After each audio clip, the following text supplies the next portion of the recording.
far, nakita nga namin maganda naman ang accomplishment lahat ng ating mga contractor at saka yung mga bago natin na i-bid na projects, nag-mobilize na silang lahat. So, sabi nga, in due time, kaya natin targetin itong mga nakasaad dito ng mga completion date natin sa ating mga target date of completion like October 2009. Sa tingin ko, wag lang talaga magkaroon ng mga major disasters, tuloy-tuloy lang at kaya natin itong tapusin. Sa ngayon,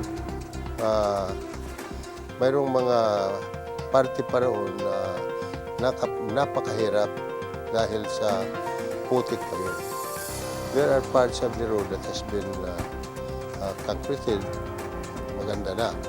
Pero sa ngayon, lalo na pag umulan, talagang mahirap ang daan papunta roon sa RTC. Kaunti lang naman, siguro mga hindi ako nagkakamali, between 12 to 16 kilometers na lang ang kailangan masiminto roon.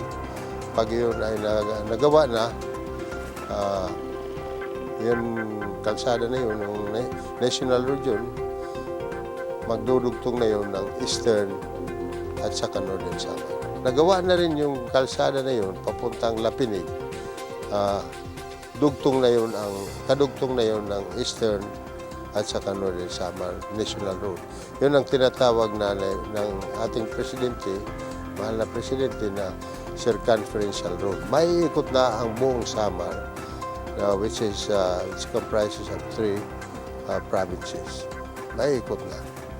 Yun ang tinatawag na circumferential road. Patuloy din ang rehabilitasyon ng mga pangunahing kalsada sa Pasay, Borongan na magpapabilis sa transportasyon ng mga kalakal at mamamayan doon.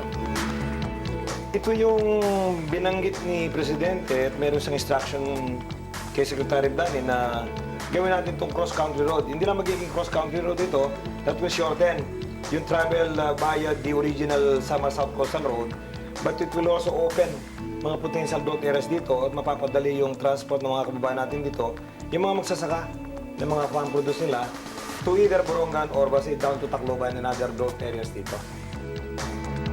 Ito naman ang makasaysayang bayan ng Giwan sa lalawigan pa rin ng Eastern Samar. Mamamangha ka sa iyong makikita dahil sa napakagandang tanawin at mayamang kultura ng Giwan. We are preparing everything. We have the telephone lines, we have broadband, we have hotels, and we are fixing the roads, and we are preparing the town for the tourists. And I am also preparing my people. We are always giving seminars, trainings to barangay officials and to the local folks para ma-prepare sila sa pagdating ng mga turista.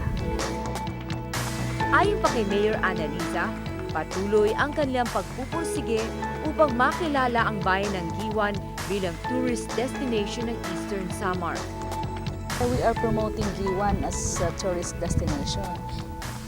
Ang aming #1 endorser, si Ma'am, Her Excellency Gloria Macapagal Arroyo. And I'm very thankful talaga na binigyan niya ng pansin ang Giwan. First, she issued Memorandum Circular 168 declaring Giwan as a surfing destination. Then, she visited Giwan, she promised for the rehabilitation of the airport, and she will give water to Caliguan Island. So, in other words, if this airport will be operational, my God, tourists will flock here. And gusto kasi ng turista diretso di ba?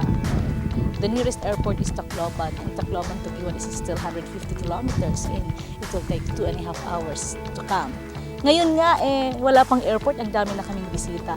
Mas pasiguro may airport na kami.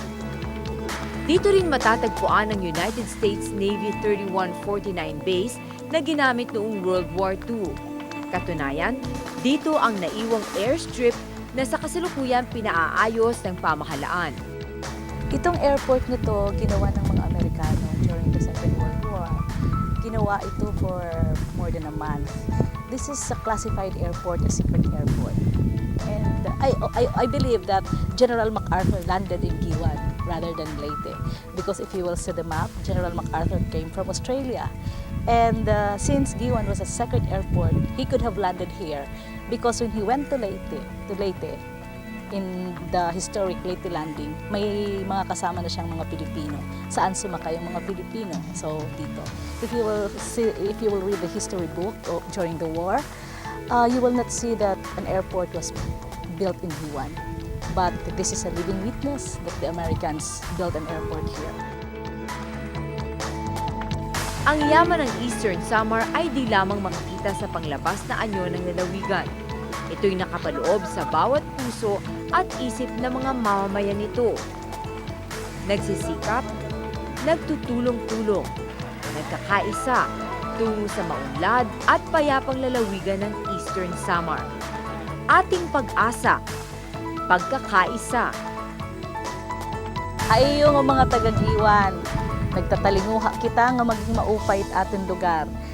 Nagaandam kita pag-abot it aton mga turista, kay maaram kita nga itpaglaom it aton bungto an turismo. Kung maeda naton turismo, mamamay-ala duwat naton mga panarabahoan. Sanglit, pag-urusala kita, didala ka mo kay maupay it maabot ng mga tiarabot sa aton